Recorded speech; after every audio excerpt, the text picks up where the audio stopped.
desde antes del principio de los siglos, y a su debido tiempo manifestó su palabra por medio de la predicación que me fue encomendada por mandato de Dios nuestro Salvador, a Tito, verdadero hijo en la común fe. Gracia, misericordia y paz de Dios Padre y del Señor Jesucristo nuestro Salvador. Padre, te damos gracias en el poderoso nombre de nuestro amado Dios Jesucristo. Padre amado, te doy gracias, Dios mío, en esta noche, Señor, por la bendición que nos permite de estar en tu casa, Padre, en tu santo templo, para adorar y bendecir tu nombre, Dios mío. Pongo mi vida, Señor, mi mente, mi voz, mis labios, Padre, mi corazón en tus manos, Padre, para que seas tú hablando a nuestra vida, Dios mío, en el nombre poderoso de Jesús. Habla, Espíritu Santo, fluye a través de tu palabra, Señor, trayendo, Señor, convencimiento, arrepentimiento, cambio de vida, cambio de pensamiento, Señor, y que nos vayamos edificados a través de esta poderosa palabra, en el nombre de Jesús. Amén y amén. Tome su lugar un momento. Gloria a Cristo. Recordamos que hemos estado revisando las cartas paulinas. Amén. Hablamos de 13 cartas que escribió el apóstol Pablo. 13 cartas reconocidas. Amén. Hebreos está entre duda quién escribió, pero algunos se cargan a favor de Pablo. Sin embargo, no hay una relación concreta a él, pero las 13 son reconocidas por Pablo, desde Romanos hasta Filemón. Estas 13 cartas se les conoce como las cartas paulinas, y estas dos últimas, mi hermano, que estamos hablando, la de Timoteo, la de Tito, que son 3 ahí, son cartas pastorales. Amén. Primera de Timoteo, segunda de Timoteo y Tito se les conoce como cartas pastorales, cartas que el apóstol Pablo envió a estos colaboradores del Evangelio. Quiero iniciar rápidamente, mi hermano, acerca de cómo Pablo llevaba su ministerio, ese ministerio poderoso, ese ministerio, mi hermano, donde muchas almas, muchas vidas, muchas iglesias se levantaron tras el ministerio de Pablo. Y vamos a leer a continuación y a mirar y a escudriñar el llamado que Dios le hizo al apóstol Pablo. No fue un llamado ordinario, mi hermano, no fue un llamado común, sino que era un llamado, mi hermano, a reunir masas para que conocieran del Evangelio y conocieran de Cristo Jesús. El apóstol Pablo, mi hermano, como usted y yo hemos hablado, hemos conocido y hemos sabido, fue un hombre, aleluya, respaldado totalmente por la mano de Dios. Pero a través de lo que Dios hacía en la vida de Pablo, él respaldaba porque él mismo le había sido ese llamado, le había hecho ese llamado. Y sabe algo, mi hermano, en su ministerio Pablo se encargaba de evangelizar, se encargaba de ganar almas para Cristo, y se encargaba de que las almas que se salvaban tuvieran un crecimiento importante en sus vidas. El apóstol Pablo, como hombre de Dios perseguido, mi hermano, él sabía que el tiempo del cristianismo era un tiempo de persecución para ellos, por lo cual él no sabía cuánto tiempo iba a pasar aquí en la tierra, y a él le urgía dejar ministros de la palabra de Dios. Cuando Jesús comenzó su ministerio, aproximadamente comenzó Jesús a los 30 años, y aproximadamente su ministerio fue de 3 años, el cual trabajó y ejerció para la honra del Padre. Sin embargo, Jesús dice en uno de los capítulos de los evangelios que él aprovechaba el tiempo, que él aprovechaba mientras Y puedo ver que Pablo, mi hermano, caminaba bajo los mismos pasos de Jesús. Que Pablo se encargaba, mi hermano, siempre de anunciar las buenas nuevas. Pero más allá de anunciar y de predicar y de salvar almas, también se preocupaba por capacitar a personas para que quedaran en su lugar. Y esto es lo más hermoso, mi hermano, que podemos hacer nosotros como hijos de Dios. Yo le quiero preguntar en esta noche, ¿cuántos sabemos qué tiempo nos queda en esa tierra?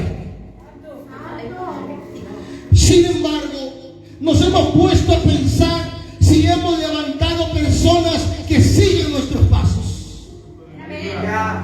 Nos hemos puesto a pensar, mi hermano, y hemos dicho, yo he estado criando a este joven, a esta joven, a este hermano, a esta hermana, le he estado enseñando a que sigan mis pasos y me preocupo día con día para que el día que yo no esté, ellos sigan mis pasos. Porque muchas veces, mi hermano, nos encargamos, nosotros nos ponemos a querer predicarle a todo el mundo, pero a veces descuidamos quiénes son los que vienen detrás de nosotros. Una de las cosas, mi hermano, que nos debe de preocupar como el apóstol Pablo es capacitar a personas para que el día que nosotros faltemos, ellos sigan llevando la buena semilla, la palabra de Dios. Y era lo que Pablo hacía, mi hermano. Aparte de ganar muchas almas, Pablo iba capacitando y se hacía de colaboradores, se hacía de ministro, de Tito, de Timoteo, de Filemón, se hacía de Onésimo, de Tiquico, de muchas personas que le ayudaban, mi hermano, a continuar con el ministerio. Y en donde quiera que pasaba, mi hermano, él no tomaba la obra como para él. Porque le quiero decir algo, que esta obra no es de usted ni es mía. Esta obra es de Dios. Y ahí donde quiera que pasaba, mi hermano, él miraba en las áreas y él miraba personas capacitadas y les decía, te vas a quedar en esta ciudad, te vas a quedar en esta región y tú vas a pastorear y vas a trabajar y vas a comenzar a crecer el ministerio. Porque él le preocupaba que las almas se salvaban, pero las almas también necesitaban quien les diera seguimiento a su nombre. Quiero hablar un poco, mi hermano, acerca de este hombre llamado Tito. La Biblia no habla mucho de él. Estuve investigando un poco acerca de la vida de Tito, pero no hay mucho que decir de Tito. Sin embargo, con lo poco que Pablo escribe de él, me doy cuenta que era un hombre de Dios. Un hombre, mi hermano, en el cual sufría también por causa del evangelio. Un hombre que seguía los pasos de Pablo, aleluya, los pasos de Jesús, en el cual la Biblia nos enseña que Pablo mismo le escribe esta carta a este hombre llamado Tito. Como ya le mencioné hace un momento, esta carta se le conoce como una carta pastoral. El autor es el autor, aleluya, que hemos venido estudiando durante estas semanas, el apóstol Pablo. Él fue el que escribió esta carta y se la envió a Tito. Cuando Tito recibe esta carta, mi hermano, Tito se encontraba en un lugar llamado Creta. En ese lugar, mi hermano, pertenece a Grecia. Tito estaba en Grecia, en una isla. Esta Creta es una isla. Y en esa isla, mi hermano, había iglesias que Pablo había fundado. Quiero decirle algo más detenidamente. Hoy en día, donde quiera que usted va a encontrar iglesias. En tiempos de Pablo no había iglesias. Y las iglesias que había, él las fundaba.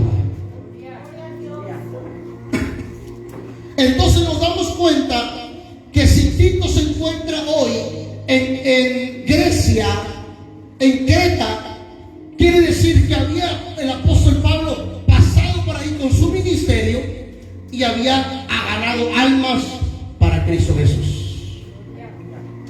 Por lo cual, este hombre, aleluya, llamado Tito, era encargado, mi hermano, de la iglesia en Creta. Tito Tito no era judío. Tito era el griego, mi hermano, perteneciente al pueblo gentil. El pueblo gentil es el pueblo, usted ya lo sabe, que no pertenece al pueblo judío. Romanos, griegos, estadounidenses y toda la región menos los de Israel. Esos son los gentiles. Entonces Tito no era judío, Tito era gentil, era griego. Sin embargo, conocemos que el evangelio no es de exclusividad de una persona o de una nación. El evangelio es para todos. Amén. El evangelio, mi hermano, tiene que ver con todas las personas de este mundo. Y como le comenté hace un momento, Tito era pastor en Grecia, en Creta, que Creta era una isla, amén, perteneciente a Grecia. Los temas centrales de Tito hablan de liderazgo en las iglesias, porque este tema, mi hermano, está parecido al de Timoteo. Vuelve a hablar de los pastores, que necesitan los requisitos de los pastores, que se necesita para los requisitos, mi hermano, para los diáconos. Entonces tiene que ver como tema central liderazgo en la iglesia. Aleluya. Como número 2 tiene también la conducta cristiana, cómo debemos de conducirnos nosotros, cómo usted se debe de conducir como cristiano, como iglesia, cómo tengo que conducirme yo como hijo de Dios. Y como número 3, el tema central es la importancia en la sana doctrina. Sabemos que, mi hermano, la doctrina perece muchas veces porque el pueblo no conoce. Porque el pueblo, mi hermano, no ha investigado y no ha buscado a profundidad lo que la palabra nos enseña. Y sabe algo, yo me gozo porque al compartir estas cartas puedo creer que la iglesia se va a nutrir, va a echar raíces, mi hermano. ¿Dónde? En la palabra de Dios, directamente de la palabra de Dios. Usted no se va a ir por lo que el predicador dijo, sino porque la palabra de Dios le está diciendo, le está autorizando. Y eso es lo más precioso, mi hermano, porque es la palabra la que nos confronta, la que nos exige cómo nosotros vivir delante de Dios.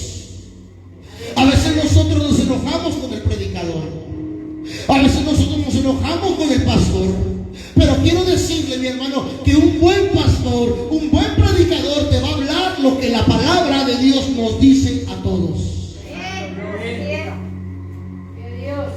Y esto es lo más hermoso, porque esta palabra, mi hermano, muchas veces nos va a raspar, nos va a tallar.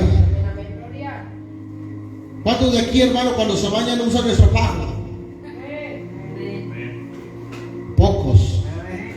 Los demás solamente con el puro jaboncito, bien suave, hermano. Por eso andamos bien mugrosos. Yo no uso estropajo porque me arde mucho. Mejor con el jabón y ahí me tallo suave. Pero no traigo nada de eso. Me verifico. Pero esta es una forma de ilustrar que cuando usted no se talla o no le da a la mancha, esa mancha puede quedar ahí. Pero cuando usted le da duro con ese estropajo, le va a doler, le va a arder, va a sufrir, pero le va a quitar lo impuro, la suciedad, lo que no sirve. Así es la palabra de Dios, mi hermano. Puede ser dura, nos puede tallar, nos puede confrontar, pero déjame decirte que te va a limpiar, iglesia. Nos va a limpiar y nos va a santificar delante de Dios. Porque ¿quién no quiere estar limpio delante de Dios? ¿Quién no quiere estar limpio delante de Dios, iglesia? Todos queremos estar limpios. Pues vamos a usar la palabra, que es la que nos limpia, la que nos lava, mi hermano, porque es palabra de Dios. Y en el verso 1, mi hermano, esta carta es un poco diferente. Normalmente hemos estado leyendo un versículo 2, esta trae 4 versículos. Si con un versículo nos duramos 1 hora, imagínense con 4. 4 horas. No se crea. Vamos a ir rápido, hermano, porque está frío. Amén. y vamos a salir temprano, primeramente Dios. Amén. Son las 8:50. Gloria al Señor. Aleluya. Así que vamos a entrar en la palabra de Dios. Dice el verso 1: Pablo, siervo de Dios y apóstol de Jesucristo, conforme a la fe de los escogidos de Dios y el conocimiento de la verdad, que es según la piedad. En la versión Nueva Traducción Viviente lo dice de esta manera, mire bien: yo, Pablo, esclavo de Dios. Hemos venido hablando acerca de la palabra esclavo y siervo, y aquí en la Traducción Viviente nos amplía un poco más lo que Pablo está queriendo decir. Le vuelvo a repetir lo que le dije en la primera enseñanza. Pablo habla términos que él vivía. Muchas veces a nosotros se nos complica entender la Biblia. Le voy a decir por qué. Porque usted pasa lo antiguo a lo nuevo, a lo que hoy estamos viviendo. Y lo que Pablo dijo en su momento no es muchas veces lo que usted y yo estamos entendiendo el día de hoy. Para usted, ¿qué es un siervo, mi hermano? En su cultura, para empezar, un siervo es un animal. Pasándolo a nuestra cultura, por eso le digo, Pablo no está diciendo que es un animal, ¿verdad que no? Pero muchas veces nosotros queremos volver a pasar lo antiguo, y le repito, a lo de hoy, y ahí es donde nos desviamos, donde erramos. Pablo lo que está diciendo aquí es que él se siente y él es un esclavo, porque en aquel tiempo los términos, mi hermano, era de que, acuérdense, había mucha esclavitud. Había mercados donde vendían a los esclavos. Imagínense, mercado de esclavos. No era de papa, ni de chiles, ni de tomate, no. Mercado de esclavos. Entonces era un término muy común que todo el mundo le iba a entender cómo él se expresaba. Y él quería que todo el mundo entendiera cómo él se sentía delante de Dios. ¿Cuántos de aquí, hermanos, tendríamos mucha honra de decir yo soy esclavo? De hecho, nosotros como nación, como país, gritamos la libertad. Cuando es el 16 de septiembre, celebramos el grito y el día de la independencia, ¿verdad? La independencia es que es un país libre.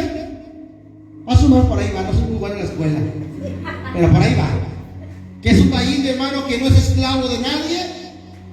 Amén. Un país autónomo. Entonces, todo el mundo le gusta ser libre. Pero Pablo, mi hermano, él siempre se presenta como esclavo de Dios. Y el esclavo normalmente trabaja porque es forzado a trabajar. Pero Pablo no se expresa de esta manera, sino que Pablo dice: yo soy esclavo por voluntad propia.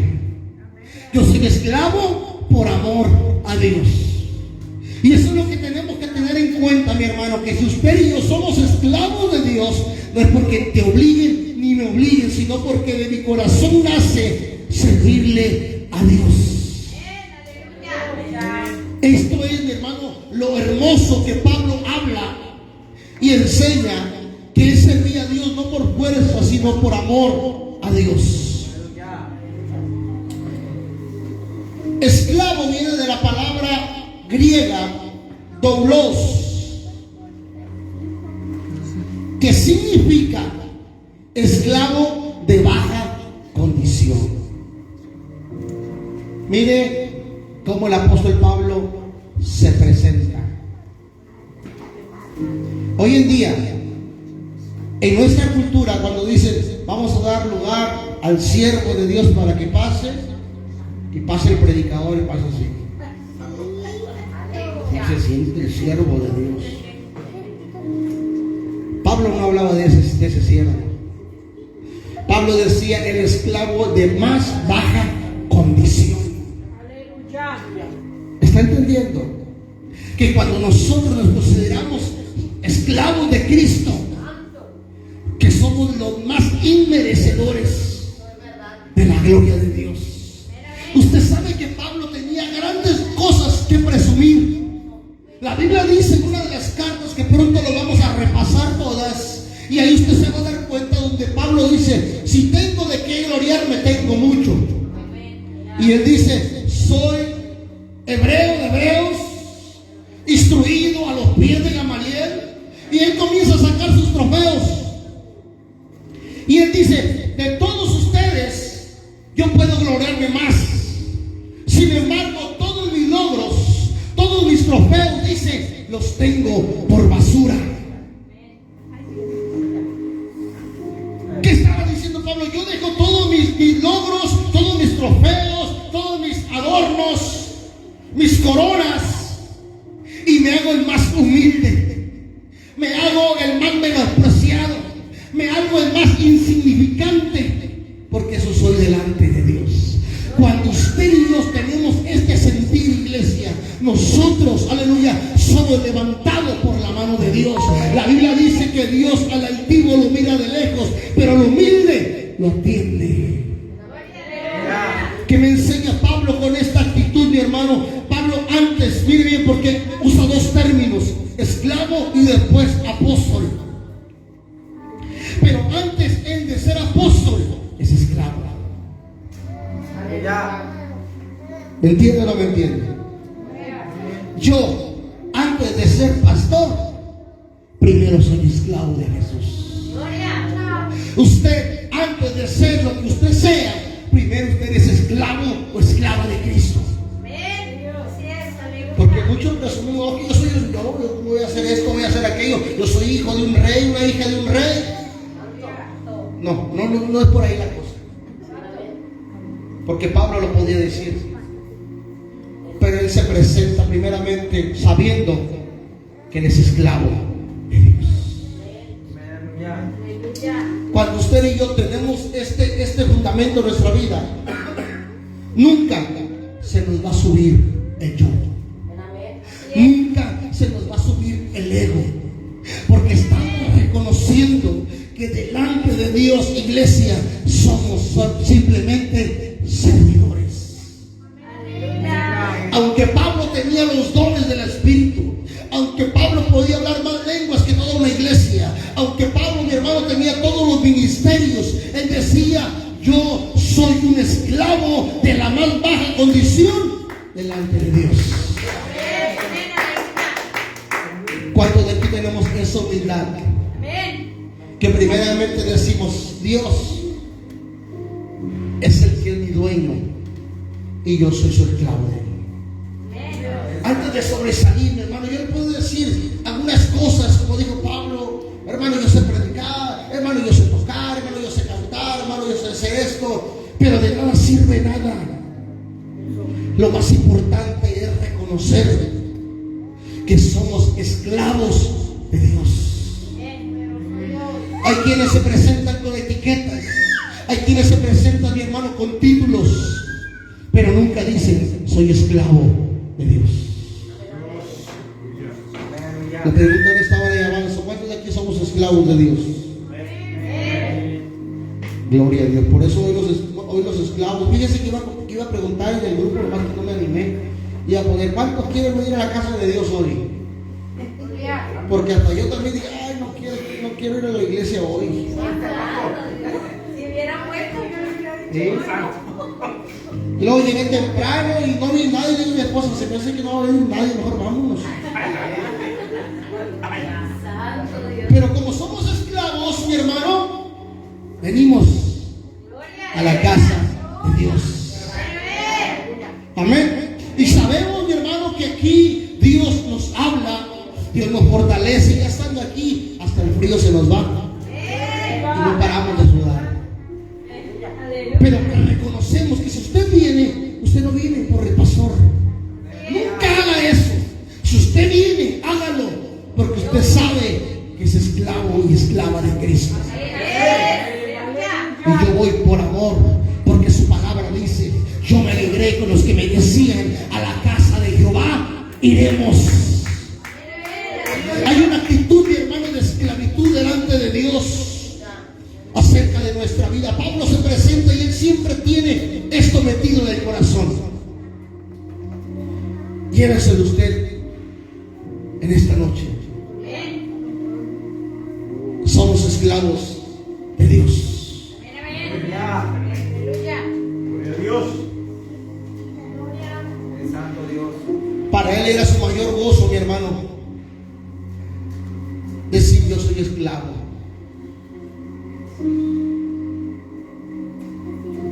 ¿Cuántos tendríamos esa valentía de presentarnos delante de alguien y decirle yo soy esclavo de Jesús?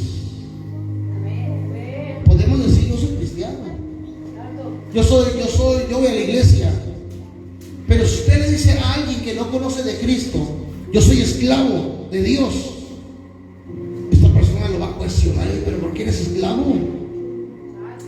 Y muchas veces puede parecer en nuestra vida también hasta vergonzoso decir, es que yo no soy esclavo de Dios, yo soy hijo de Dios, o soy esto. Queremos un título más bonito, pero que no es esclavo. Pablo no busca otro término porque él pudo haber dicho muchas cosas. Yo soy el que me apareció Jesús ahí, yo soy el que Dios llamó, el que Dios respalda, queriendo apantallar y sobresalir, pero él no quería sobresalir. Él siempre se quería mantener en ese estado de humildad. Esclavo de Jesús, de Dios. Y después avanza con el otro término que dice apóstol. Le había explicado que apóstol es una palabra griega que se llama apostolos. Y este término, miren bien, a veces me quisiera detener mucho porque es necesario que entendamos la Biblia cómo nos expresa, cómo se refiere. Cuando hablo de un griego, estoy hablando de una palabra que se usaba en aquel tiempo. La palabra apóstol, le dije hace un momento, se pronunciaba, se escribía apostolos o apostelos, es lo mismo. Este término va adecuado a enviado o mensajero. Entonces, para decirlo, para mí, para usted, ¿qué es un apóstol? No, para que se dé cuenta de la idea que muchos traemos, que no entendemos, no agarramos, no alcanzamos a encajar en lo que la palabra dice. Para usted, hermano Emma, ¿qué es un apóstol? Bueno, yo tengo entendido que forma iglesia así cada lugar. Fíjese bien, que una persona que forma iglesias. Para ti, Magali, ¿qué es un apóstol? Cuando tú dices, oye, va a venir el apóstol fulano.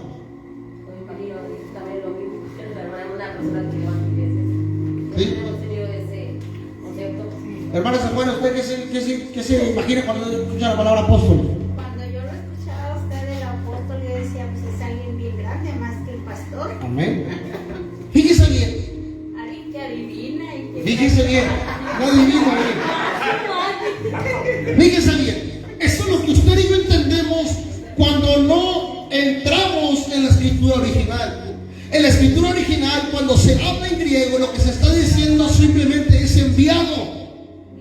No se está usando la palabra apóstol. Apóstol es para nosotros. Pero en el texto original, la palabra apóstol significaba enviado. Entonces Pablo no decía apóstol, Pablo decía yo soy enviado. Ese es el término que él usaba. ¿Sí me entendió?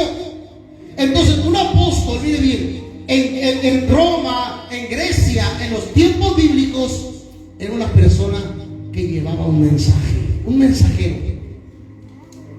¿Cuántos vivimos en un rancho una vez, en una caseta por ahí?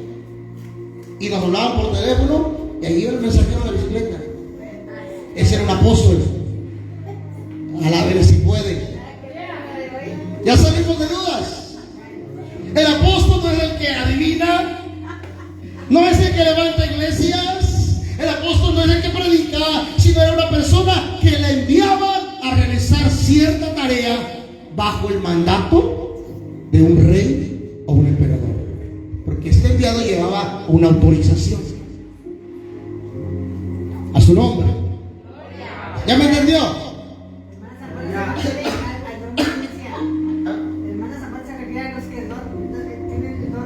Sí, provincia y todo eso. Mire bien lo que significa, son sinónimos de apóstol, que es enviado. El mensajero es emisario, embajador y comisionado. Eso era lo que se escribía en griego. Para ustedes el apóstol, ay, es el predicador ungido. No era eso. En su tiempo era alguien que se le daba el poder para llevar y hacer dicha tarea. Ese era el apóstol. ¿Por qué le atribuimos el que levanta iglesias? Porque fueron las cosas que Pablo hizo.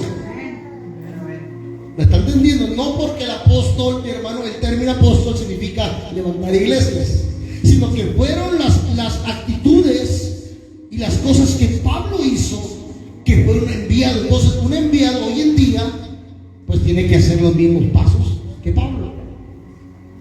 Mucha gente hoy en día, mi hermano, usted sabe que las redes están llenas de apóstoles. Y el apóstol fulano, y el apóstol que no sabe ni qué están diciendo.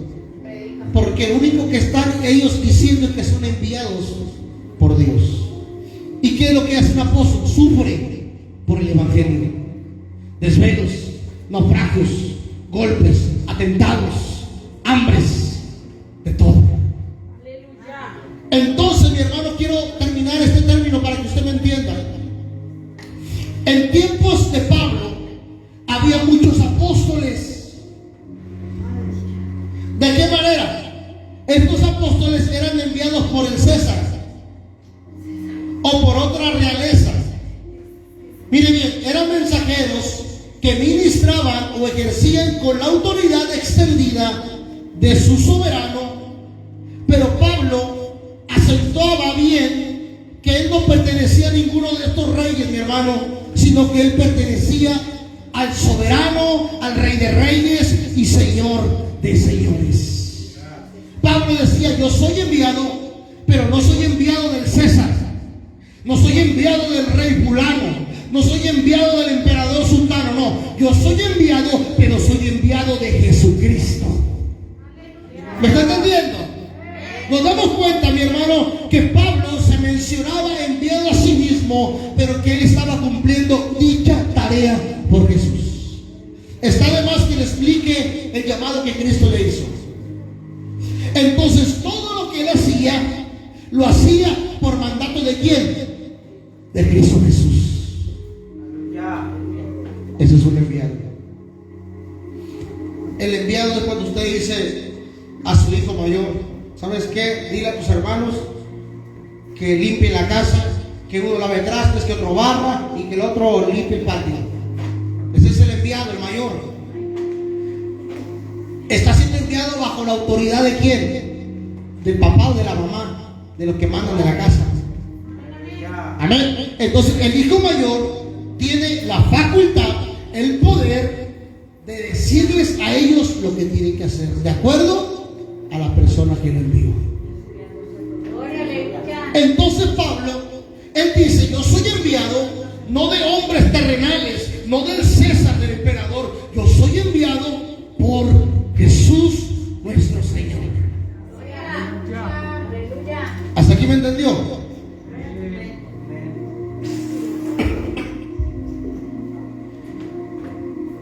Hermano, créame que hablaba yo con mi esposa, hablaba con Magali también hace unos días, y le digo: he venido predicando casi las 13 cartas ya, que casi las 13 dicen casi lo mismo, y ya llegando al último ya como que ya no le encuentro mucho porque repite muchas cosas. Amén, pero el Espíritu Santo siempre tiene palabra nueva que darnos. Sin embargo, aquí, mi hermano, el Espíritu Santo me iluminaba en lo que Pablo en cada carta siempre, le dije el martes, habla de Dios y habla de Jesucristo. Mire bien, a Dios todo el mundo lo conocía, a Dios todo el mundo lo aceptaba en el tiempo de Pablo, pero a Cristo no. Entonces por eso Pablo hablaba del Padre, pero también hablaba de Cristo como el que les presentaba que de él venía el Evangelio, para que el mundo aceptara a aquel que había sido crucificado, porque el fundamento del Evangelio es Cristo. No podemos recibir al Padre si no recibimos al Hijo. ¿Cuántos adoran a Cristo Jesús? Entonces la intención de Pablo nombraba al Padre Dios, pero también nombraba a Jesucristo, como dando a entender que es por él que el Evangelio, mi hermano, existe. Y él dice de la siguiente manera: apóstol de Jesucristo, conforme a la fe de los escogidos y el conocimiento de la verdad, que según es la piedad. Ahí tiene palabras ya diferentes. Mi hermano dice conforme a la fe de los escogidos de Dios. Mi hermano, aquí Pablo da a ver que Dios escogió a un pueblo para predicarles del evangelio. Me voy a detener un poco aquí. Pablo anuncia que si usted hoy está en este lugar, escuche bien esto, es porque usted fue escogido por Dios. El martes le mencionaba que los judíos rechazaron a Cristo por un plan de Dios. Y los planes de Dios, le voy a decir algo, que Dios no va parchando conforme va pasando el tiempo. Dios no va improvisando. Dios no es un Dios de improvisar. Dios es un Dios de propósitos. Dios es un Dios de tiempos, iglesia. Y si usted y yo hoy estamos en este lugar y mucha gente ha venido a los pies de Cristo, es porque Dios tenía un propósito para cada uno de ellos. Le quiero decir que el evangelio es un propósito de Dios. Por eso Pablo menciona en esta ocasión y dice: conforme a la fe de los escogidos de Dios. Quiero decirle, mi hermano, que el pueblo gentil, que usted y que yo ya éramos escogidos. Y le voy a decir algo: no éramos escogidos de tiempos pasados, somos escogidos aún antes de la fundación del mundo. Usted no está aquí por casualidad. Quiero que usted y yo nos llevemos esta palabra. Usted no está aquí por casualidad. Dios te escogió. Aun cuando no nacías, aun cuando tus padres todavía no nacían, pero Dios ya te conocía. Dios ya me conocía a mí. Dios nos había dado un nombre, aleluya, y nos había elegido, nos había puesto, mi hermano, en lugares celestiales antes de nosotros conocer a Dios. Y qué hermoso esto, porque nosotros como seres humanos tenemos la opción de elegir lo que querramos, pero Dios, antes de que nosotros fuésemos creados, Él ya nos había escogido para estar hoy en la casa de Dios, para que lleváramos su sangre, mi hermano, para que nuestros nombres estuvieran escritos en el libro de la vida, para que tuviéramos un lugar en el reino de los cielos. No es casualidad, no es suerte. Dios tenía un propósito para tu vida y para mi vida. Y eso es lo que Pablo enseña. Mira bien, en la versión Nueva Traducción Viviente dice así: yo, Pablo, esclavo de Dios y apóstol de Jesucristo, escribo esta carta. Fui enviado para proclamar fe a los que Dios ha elegido. ¿Quiénes son los que hoy están escuchando este mensaje? A los que Dios ha elegido. Entendamos esta palabra, que muchos, escuchen bien esto, no conocieron de Jesús. Muchos no tuvieron la oportunidad de conocer el evangelio, pero a usted y a mí se nos ha dado la bendición, se nos ha dado este regalo, mi hermano, de conocer de Cristo, de que alguien nos habló de Dios, pero Dios ya lo tenía puesto desde hace millones de tiempo atrás. Usted sabe que hay gente que no tuvo la oportunidad de conocer de Dios y murieron sin conocer a Cristo, murieron sin conocer el plan de salvación y se perdieron. Bueno, yo le pregunto a usted, ¿acaso no nos sentimos bendecidos, contentos y honrados porque usted conoce de Dios? Porque hay una palabra que día con día te levanta, que hay una palabra, mi hermano, que día con día nos confronta, que hay un Espíritu Santo que día con día nos llena, nos levanta, que día con día nos llena de su presencia, mi hermano. Esto es hermoso, porque tanta gente lejos de Dios se quita la vida por un problema. Pero aunque usted ha tenido problemas, aunque ha pasado por el fuego, aunque ha pasado por las aguas, pero dice la palabra que el fuego no te ha quemado, ni las aguas te han ahogado, porque ahí está el consuelo del Espíritu Santo. Jesús dijo: me iré, pero vendrá el Consolador, el Espíritu Santo, y Él estará con ustedes todos los días hasta el fin del mundo.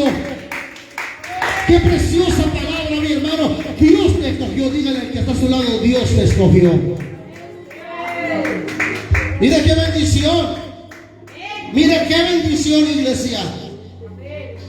Porque fuimos elegidos por Dios.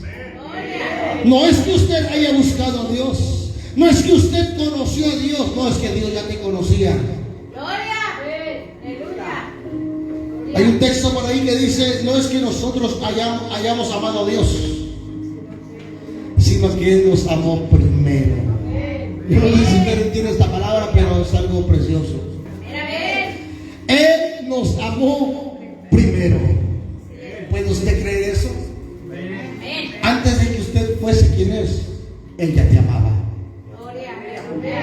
Él ya te había escogido, te había dado un lugar y había decidido mandar a su Hijo a morir por usted y por mí. Y había decidido confrontar a Pablo para que Pablo llevara el Evangelio. Porque le voy a decir un dato bastante interesante. A Pablo se le conoce como el apóstol de los gentiles. Él es el que llevó el mensaje a los no judíos. Pedro y los demás, Santiago, ellos predicaban a los judíos, pero Pablo es el que se encargó de llevar la semilla a lugares donde no había judíos, sino que había mundanos, paganos, gentiles. Denle un fuerte aplauso a Dios. Yo siento la presencia de Dios, hermano, porque yo entiendo, hermano, que lo que usted y yo vivimos es un regalo de Dios.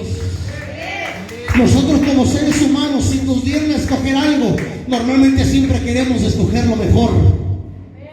Pero Dios no se puso a mirar esas cosas. Simplemente nos amó y dijo: yo voy a morir por ellos. Yo no quiero ver sus defectos, no quiero ver sus errores. Más grande es mi amor por ellos, que doy mi vida a cambio de la de ellos. Y Pablo dice de esta manera: conforme a la fe de los escogidos de Dios. Usted y yo, llévese esta palabra en esta noche. Somos escogidos de Dios. Cuando el diablo venga a tu vida, a tu mente, a tu corazón y te diga cosas contrarias, dile: vete, diablo, porque a mí Dios ya me escogió desde antes de la fundación del mundo.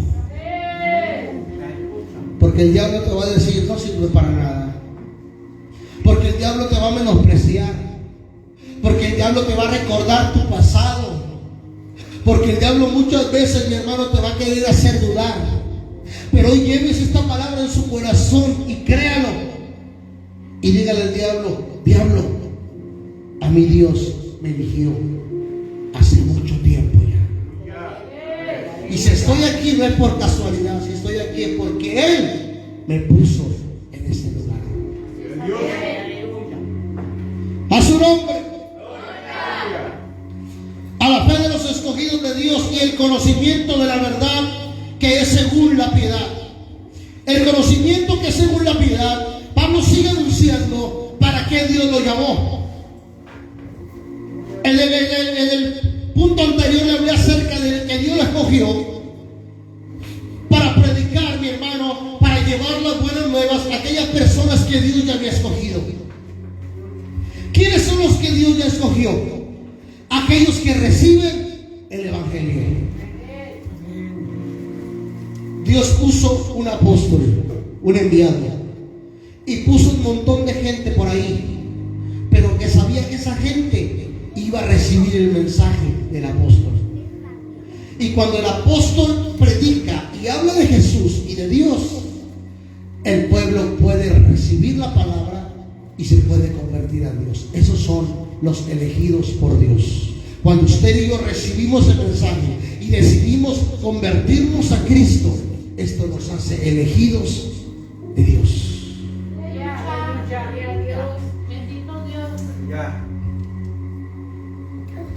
Le voy a leer en la traducción viviente, porque lo hablo más claro. Fui enviado para proclamar fe a los que Dios ha elegido y para enseñarles a conocer, mire bien, la verdad que les muestra cómo vivir una vida dedicada a Dios. Usted puede ver aquí en Tito 1 la misión que Dios le encomendó a Pablo. Número uno dije, predicarles a los que Dios ya había escogido. Cuando usted le predica a alguien, le habla de Cristo y usted se lo gana, esa es una persona que Dios ya escogió. Simplemente usted está llevando el mensaje, pero Dios ya había escogido a esa persona para recibir el mensaje. ¿Para qué Dios llamó a Pablo? Lo llamó para predicarle a las personas que Dios ya había escogido. Número dos, no solamente llamó a predicar, porque fíjese bien, quiero aclararle bien este punto. Una cosa es predicar. Amén. ¿Sí saben lo que es predicar o no? Lo que está haciendo. Una predicación. Fíjese bien. A veces confundimos lo que es una predicación. Una predicación es dar un mensaje, mi hermano, la cual es un mensaje de fuego, un mensaje motivacional, un mensaje muy dinámico. Pero otra cosa es enseñar. Cuando enseñamos, es prácticamente lo que hoy estoy haciendo. Estoy enseñando y también hago un poco de predicación, pero estoy enseñando porque vamos versículo por versículo y palabra por palabra, dependiendo de lo que digan. Entonces Pablo no solamente predicaba, o Dios no solamente lo mandó a predicar, sino que también lo mandó a enseñar a la iglesia a cómo debe caminar para agradar a Dios. Por eso Pablo dice de esta manera: los que Dios ha elegido, y para enseñarles a conocer la verdad que les muestra cómo vivir una vida dedicada a Dios. El apóstol Pablo le está diciendo a Tito lo que Tito ya sabe, pero sin embargo quiere que Tito también se lo lea a la iglesia lo que el apóstol le está mandando a decir. Ahora, Pablo fue enviado, número uno, a predicar. Número dos, a enseñar. Porque lo que está haciendo aquí es enseñar a Tito, enseñar a Timoteo y enseñar a la iglesia. Pero ¿qué les quiere enseñar? Les quiere enseñar a cómo llevar una vida piadosa delante de Dios. Esto está tremendo.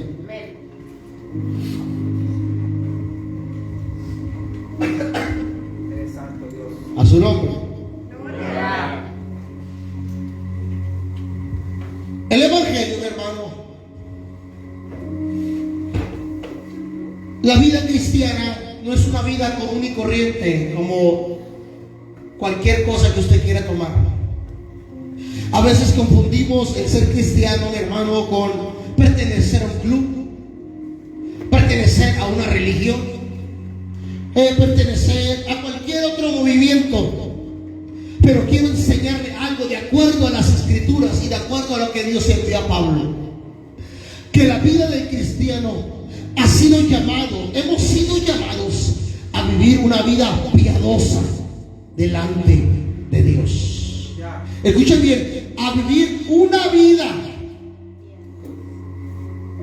¿Y qué entendemos por una vida? Todo el tiempo.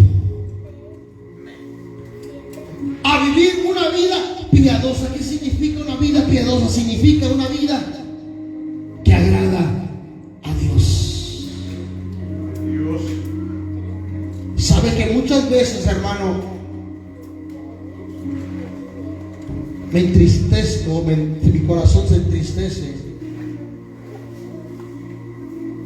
porque a veces veo que el número de personas no crece, o a veces crece porque a veces se ha llenado la iglesia, mi hermano, porque se ha llenado. Yo he visto que se ha llenado temporadas y de repente ¡pum!, se disipan. Me cuestiono, me pregunto, me entristezco. Pero leyendo las escrituras, Pablo dice: a mí Dios me llamó a predicar, pero también me ha enseñado a enseñarle a la iglesia a cómo debe vivir una vida piadosa, agradable delante de Dios. De nada le sirve a Pablo predicar si no enseña cómo el pueblo tiene que vivir, cómo tiene que conducirse, mi hermano. De nada me sirve a mí llenar este lugar y aquel lugar de gente si esa gente no agrada a Dios. Esto es una realidad, mi hermano. ¿Sabe por qué? Porque muchas veces la gente no puede durar en un lugar, la gente no puede permanecer. ¿Sabe por qué? Porque se les predica y se les enseña lo que no es correcto, lo que es correcto, y las cosas que no deben de ser. ¿Y a cuántos de aquí nos gusta, mi hermano, que nos corrijan? Sin embargo, muchos tenemos los pantalones para decir: me corrigieron, me regañaron, pero no me muevo de ahí porque sé que Dios me va a bendecir. Cuando otras personas dicen: no, yo aquí no me voy porque aquí son muy estrictos. Pero no es que el pastor sea estricto, no es que Pablo sea estricto, sino es que es la misión que Dios le confió a sus enviados. Yo les decía a las hermanas hace poquito: voy a cambiar el mensaje ahorita. Necesitamos mucha ofrenda para levantar la placa. Voy a predicar pura prosperidad y pura bendición, y te va a ir bien. Para que se llene, mientras se llene, levantamos bastante ofrenda, ponemos el techo y ya después vuelvo a cambiar la palabra. Porque si predico de esta manera, hermano, usted va a ver que mucha gente va a llegar. Dios te va a bendecir. Sí, como vas, no pasa nada, todo bien. Vamos, dale a Dios y Dios te va a bendecir. Y va a ver que sí, rápido. Porque a la gente, mi hermano, lo que le gusta es que le sobe usted el lomo. A la gente lo que le gusta, mi hermano, es que usted le dé a la gente por su lado, pero lo que no sabe es que su vida y usted mismo, yo mismo, si le damos por el lado, nos vamos perdiendo uno tras uno. Así es. Pablo, él dice: me envió a predicar, pero me envió a enseñarle a la iglesia a cómo debe vivir una vida agradable delante de Dios. Y yo le pregunto algo: ¿usted viene a la iglesia simplemente por venir o porque quiere agradar a Dios?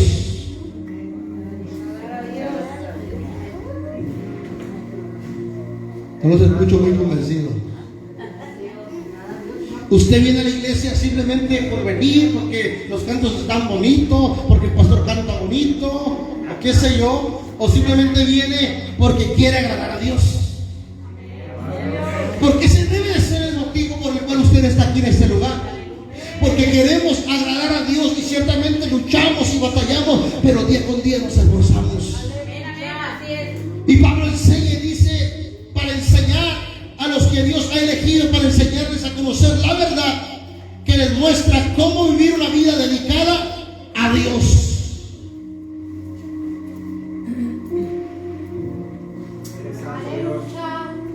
Usted sabe que hay muchos pastores, mi hermano, que no exhortan a la iglesia,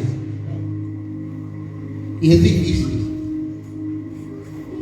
Cuando mi hermano era pastor, yo le apoyaba en la misión que él tenía, y yo le decía: no me dale duro para que sepan que si no, yo le doy, yo predico, porque esa misión no era mía, de las almas, digamos, que eran mías. Aleluya. Pero ahora que estoy pastor, mi hermano, y que tengo un pequeño grupo de personas, a veces me cuesta hablar duro. ¿Por qué? Porque el pastor normalmente teme a que las almas se vayan o las ovejas se vayan. Esa es una realidad. Somos 10 y se van 5, quedamos 5. Pero ¿sabe algo, mi hermano? ¿Sabe algo?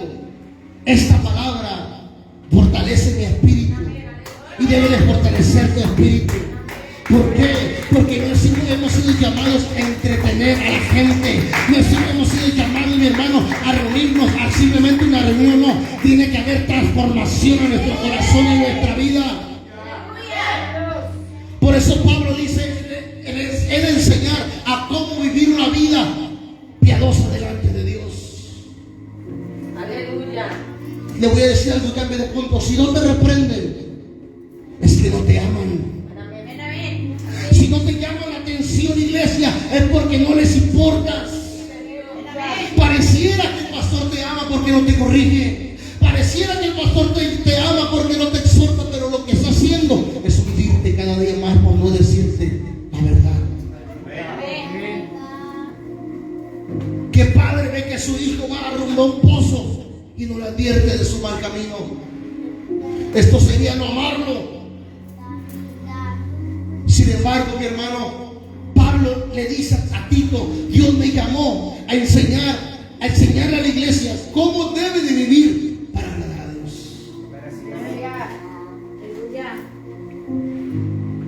Y todos estamos encargados de esa tarea, no solamente el pastor. Si usted tiene, mi hermano, el Espíritu Santo, usted sabrá cómo dirigirse con su hermana, con su hermano, y decir: hermano, las cosas no van para aquí. Yo le amo en el Señor, y la Biblia dice, vamos a abrir la palabra, pero porque le amo, le quiero exhortar de esa manera. La Biblia dice, si alguno es sorprendido de alguna falta, vosotros que son más espirituales, dice, reprenderles con espíritu de mansedumbre. ¿Cuántos adoran a Cristo Jesús? Verso 2 dice, en la esperanza de la vida eterna, la cual Dios no miente, prometió desde antes del principio de los siglos. En la esperanza de la vida eterna, una cosa lleva a la otra.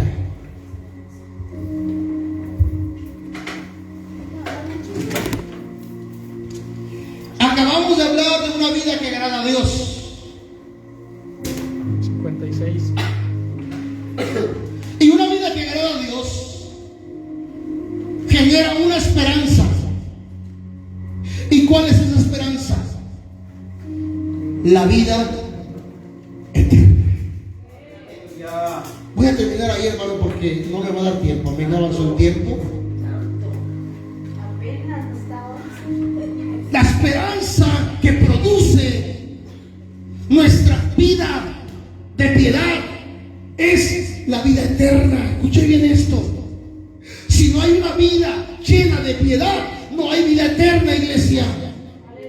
Si usted y yo no vivimos una vida agradable a Dios, no podemos tener la esperanza de que hay una vida eterna. Debemos de saber qué tipo de vida estamos viviendo.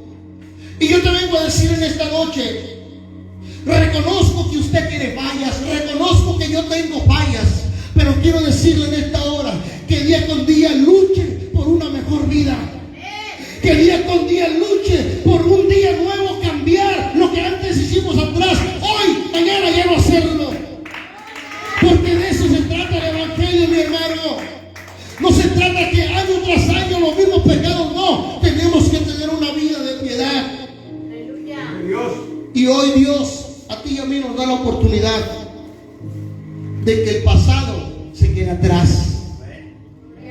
Y de hoy en adelante podemos generar una nueva historia, porque su amor y su perdón es grande. La Biblia dice, amado, en la carta a Juan: hijitos míos, estas cosas os escribo para que no pequéis, pero si alguno comete pecado, abogado tenemos para con el Padre, a Jesucristo el justo.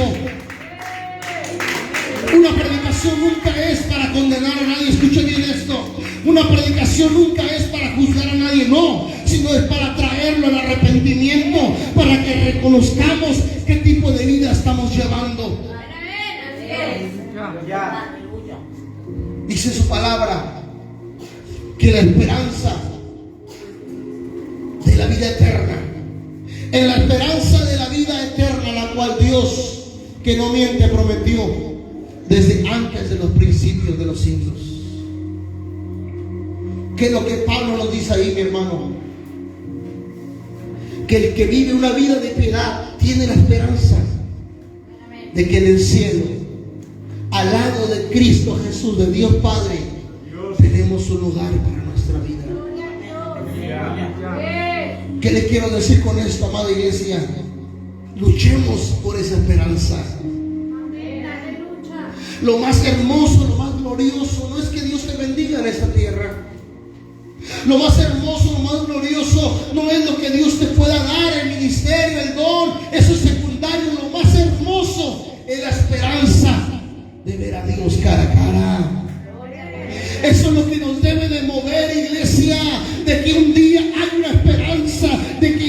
sigo adelante caminando en luchas, en pruebas, en dificultades, me esfuerzo día con día. Tengo la esperanza que un día voy a ver al Señor cara a cara, que un día estaré delante de su presencia, que un día, mi hermano, habrá un lugar para mí del reino de los cielos, el cual nadie más me quitará. Díganme ustedes si esto no es glorioso. Díganme ustedes si esto no es hermoso. Luche, mi hermano, por esa esperanza. Luchemos por esa esperanza.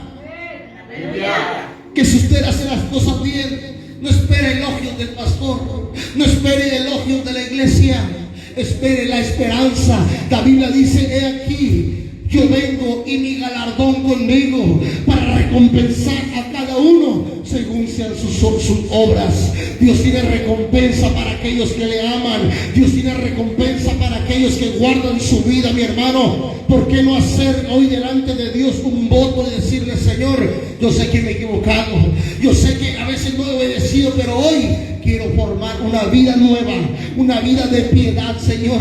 Tendré la esperanza de que si tú vienes, yo me voy contigo. ¿Usted sabe cuál es la garantía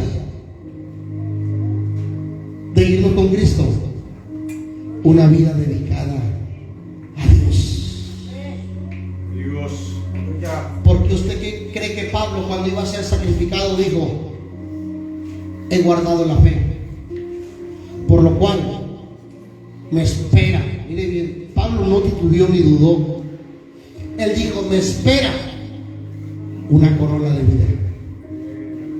Y dice: no solo a mí, sino a todos los que aman su vida. ¿Quiénes son los que aman su vida? Fíjese bien. No los que andan mal. Los que andan mal no quieren que Cristo venga. Los que aman su venida son los que tienen una vida de piedad, una vida dedicada a Dios. Cuando vemos señales proféticas, a muchos nos genera miedo, pero el que tiene una vida de piedad se goza, porque dice: el Rey ya viene, pronto volaremos. Vamos a escapar de esta tierra que está a punto de arder en fuego. Vamos a escapar de tantos desastres del maligno que se está preparando para atacar a los seres humanos. Pero el que no tiene una vida de piedad teme, tiene miedo. ¿Cuál es la esperanza que nos aguarda, iglesia? La vida eterna. Solamente tenemos que hacer una cosa: dedicarle nuestra vida a Dios. Vivamos para Dios, iglesia. Pablo, a lo largo de sus cartas, que enseña cómo la iglesia debe de caminar. Pablo enseña cómo hay que hablar, qué hablar, cuándo callar, cuándo escuchar. Y esta doctrina es la que nos va a llevar a la vida eterna. Gócese, iglesia. Gocémonos, porque Dios sigue hablando en nuestra vida.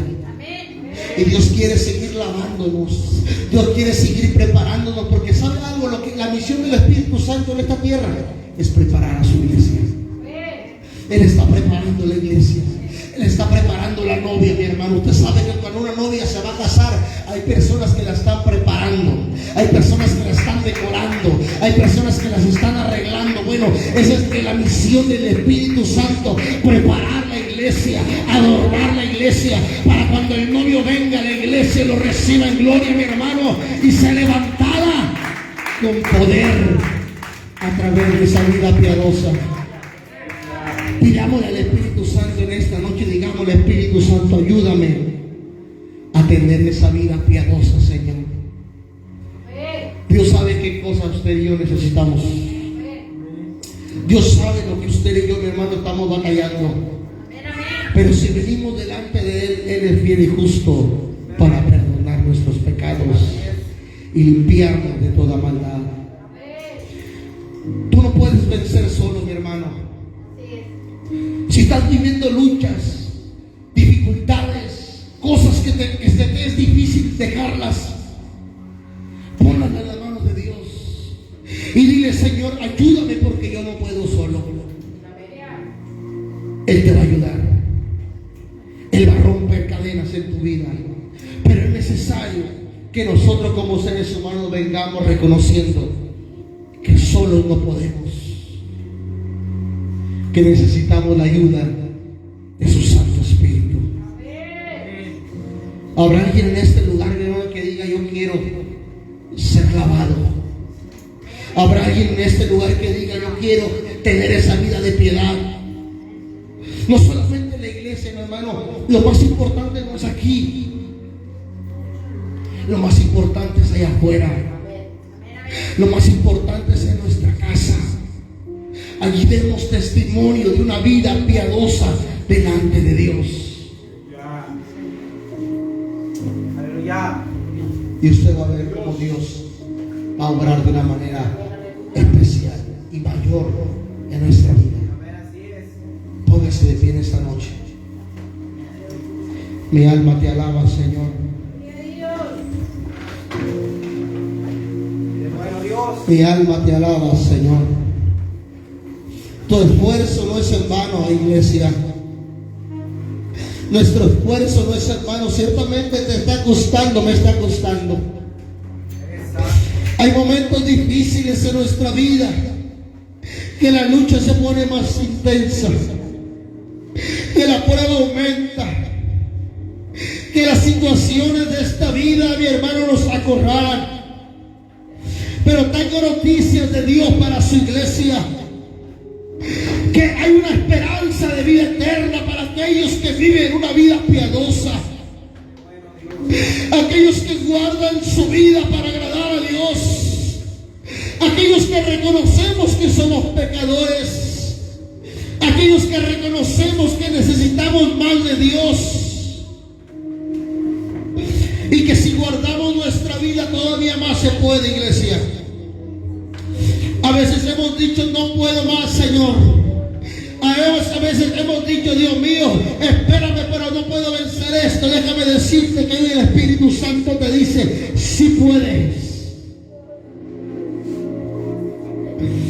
Oh, mi alma te alaba, Señor. Espíritu Santo de Dios, Espíritu Santo de Dios, haz la obra, Señor, que has puesto